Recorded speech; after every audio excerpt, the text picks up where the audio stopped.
Hi అండి, అందరికీ నమస్కారం. నా పేరు కొమ్మూరి ఈశ్వరత్నరాజ్. మేము ఉండేది వెస్ట్ గోదావరి జిల్లా తాడేపల్లిగూడెం. నేనైతే ఇప్పుడు వినాయకపురంలో ఉన్నాను. అంటే ఆంధ్ర నుంచి తెలంగాణకి ఎంట్రన్స్ అయిపోయానమాట. పెద్రాచలానికి 71 కిలోమీటర్ల దూరంలో ఉన్నాను. భోజనానికి అని చెప్పి ఆగాను. భోజనం చేసి బయలుదేరుతాను.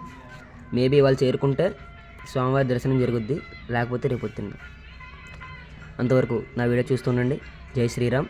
నేనైతే పొద్దున్నే గొబ్బాలం తల్లి దర్శనం చేసుకున్నాను. ఆ వీడియో కూడా పెడతాను. అంతవరకు వెయిట్ చూడండి. జై శ్రీరామ్.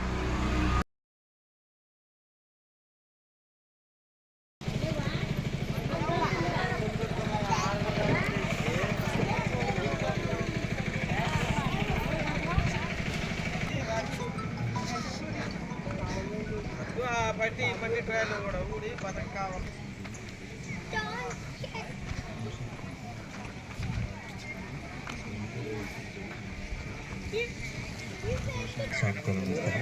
నాగదోషాలు పోతే ఉండాల్సినంత దీపారాన్ని తీసుకోండి. స్వయంగా వేసిన గుడి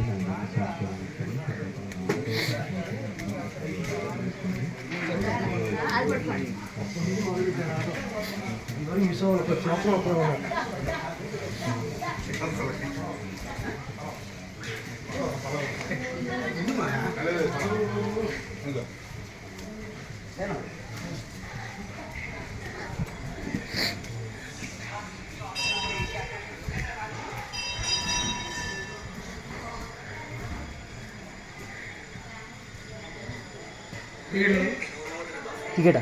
దర్శనం టికెట్.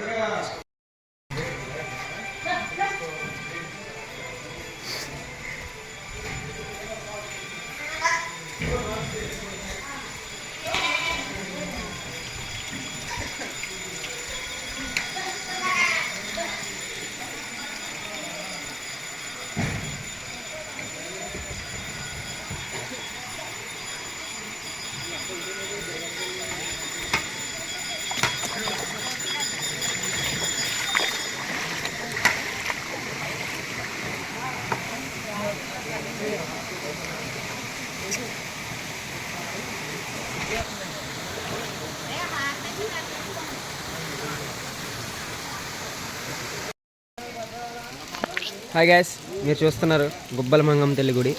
మీకు అమ్మవారిని చూపించాను. ఒకప్పుడు లోపల దాకా వెళ్ళనిచ్చేవారు, ఇప్పుడు వెళ్ళనవట్లేదు. గేట్లు కట్టింది దాని మూలన అనుకుంటా. గేట్లు కట్టినా గేట్లు తీసి వెళ్ళొచ్చు. మరి ప్రజెంట్ అయితే వెళ్ళనవట్లేదు, బయట నుంచే చూసుకుంటున్నారు అందరూ. వాటర్ మాత్రం చాలా చల్లగా ఉంది.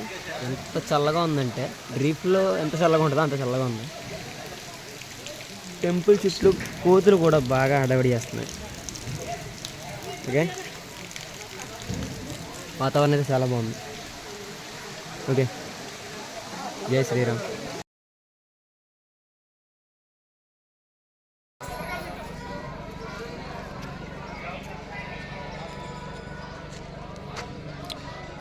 హాయ్ గ్యాస్, ఇప్పుడు మనం ఉన్నది పర్ణశాలలోని.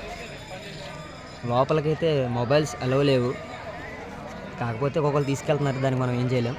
నేనైతే మొబైల్ అయితే తీసుకెళ్ళలేదు.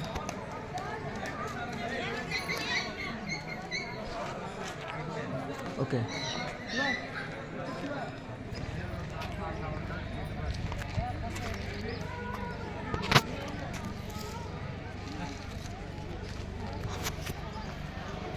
మీకు పర్ణశాల తెలిసే ఉంటుంది. అంతే, యాజ్ ఇట్ ఈజ్ ఇలాగే ఉంటుంది. ఓకే, లోపల